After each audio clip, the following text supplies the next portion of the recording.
Hello everybody, welcome back to Scott's Honest Reviews, and today we are reviewing sticky pads! Woo! Yes, I know. What's so exciting about sticky pads?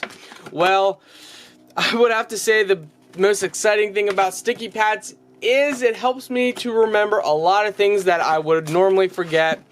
And I am a very forgetful person, so I write down everything.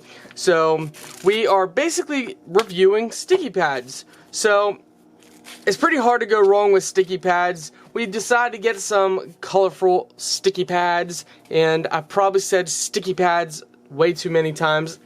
So looking over the quality, they're your standard paper. No, this one has a little black line on the first page, but that's, it doesn't really matter.